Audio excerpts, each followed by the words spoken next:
Well, blessed Tuesday to you as we come to you with your daily encouragement. And we are still in life together with Dietrich Bonhoeffer, speaking about ministry. Now, just as a summary of where we've been, we have talked about being together, we've talked about being alone, and now we've talked about being serving the Lord, what ministry looks like. What does it mean to serve the Lord? And so he writes on the bottom of page 96. Finally, one extreme thing must be said. To forego self conceit and to associate with the lowly means, in all soberness and without mincing the matter, to consider oneself the greatest of sinners. This arouses all the resistance of the natural person, but also that of the self confident Christian. It sounds like an exaggeration, like an untruth. Yet even Paul said of himself that he was the foremost of sinners, 1 Timothy 1:15. He said this specifically at the point where he was speaking of his service as an apostle. There can be no genuine acknowledgement of sin that does not lead to this extremity. If my sinfulness appears to me to be in any way smaller or less detestable in comparison to the sins of others, I am still not recognizing my sinfulness at all. My sin is of necessity the worst, the most grievous, the most reprehensible. Brotherly and sisterly love will find any number of extenuations for the sins of others. Only for my sin is there no apology whatsoever. Therefore, my sin is the worst. He who would serve his brother or sister in fellowship must sink all the way down to the depths of humility. How can I possibly serve another person in unfeigned humility if I seriously regard his sinfulness as worse than my own? Would I not be putting myself above him? Could I have no hope for him? Such service would be hypocritical. Quote, as Thomas à Kempis says, never think of that you have made any progress until you look upon yourself as inferior to all. Now, I think that probably hits at the jugular of some people's Christianity. And dare I say, it hits at the jugular of my Christianity, or at least what I think about it when I am having an unguarded moment. Sure, and I'll just say that as a pastor, I can always say the right things.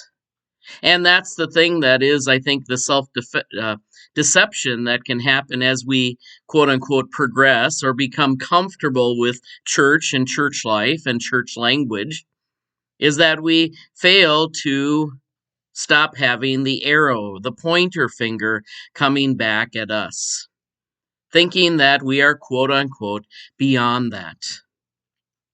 Now, that is a hallmark of Lutheran Christianity, is it not? To call ourselves saints and sinners at the same time. I still remember, and I'm not doing this to puff myself up, it was a reality of my previous congregation. It had over the entrance of the church, it said, for sinners only. And one person, in an unguarded moment, had a very visceral reaction to it. It had been harboring for many years. She had seen it and entered into it many times, but chose to think of herself as being beyond sinfulness, or at least thinking that we should have more positive images rather than the acknowledgement of sinfulness. And maybe some have argued that when we begin our worship service, we do begin on a negative note. A note that we are in bondage to sin or captive to sin, depending on your language, and we cannot free ourselves, and the truth is not in us. This is not for building up your spiritual self-esteem by any means. But it is not necessarily just there to point the finger and to have the superiority of whoever leader or pastor or whatever is in front of you, to think that they are better In fact, I have often said, if it wasn't even for the gown that I wore in front of people, and then we have the traditional white gown, I still am a sinner in with and under that gown.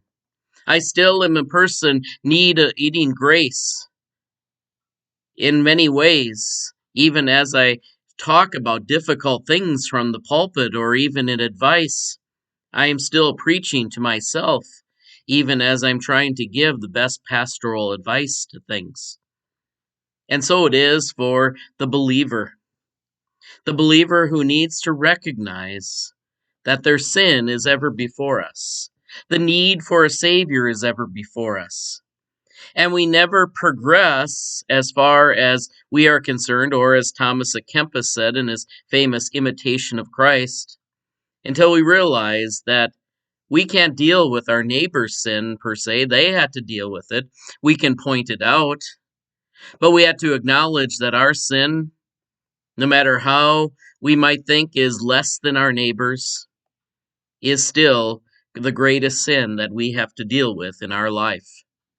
Greater than any of the other sins that we might see on TV or hear about in the news or even experience in society, whether in big or small ways. And that, my friends, is a difficult message to come to. Just as is quoted here in 1 Timothy, I am the greatest sinner, Paul says. And the grace that we need to progress in is to acknowledge that our sin is always before us, and we can never escape it except for the forgiveness not of ourselves, not by ourselves, or even of a fellow Christian who maybe does, at times of mercy, forgive us for the things that we may maybe bother them or hurt them in. But the greatest forgiveness and the greatest grace is still the grace that is pronounced on us by God Himself. And that grace comes from Jesus dying on the cross, saying to us, as much as He's saying to the people who put Him there, Father, forgive them, for they know not what they do. Yes, my friends, ministry starts here, and it ends here. It is simply in this grace. And that's why he is making the point so strong, Dietrich Bonhoeffer here, that it is purely, purely, purely by grace that any of us stand. Take care. God bless. Trust that you stay safe in our upcoming snowstorm that's coming our way. But however you do, we ask that you will continue to put God first and put others first and not let their sin hinder your growth or our growth together. For that is our life together. Take care. God bless. We'll see you next time.